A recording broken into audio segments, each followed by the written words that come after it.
आम्ही प्रदर्शनाला गेलो होतो, तिथे भरपूर साहित्य होतं. मेकअपचं सामान होतं मेनली. बघू शकता इथं नेल पेंट, लिप बाम, मेकअपचं सामान, मॉइश्चरायझर क्रीम, वेगवेगळे ब्रश, असं सगळं मेकअपचं सामान होतं एका छताखाली. आय शॅडो, कॉम्पॅक्ट पावडर असं बरंच सामान होतं मेकअपचं. त्यानंतर तिथं कपडेसुद्धा होते.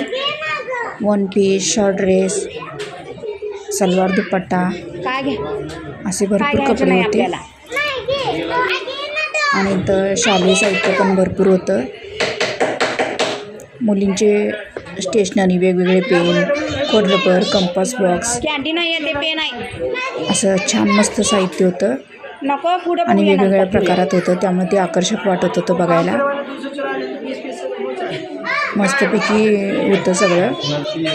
आणि विचारतसुद्धा होती ते किती रुपयाला आहे.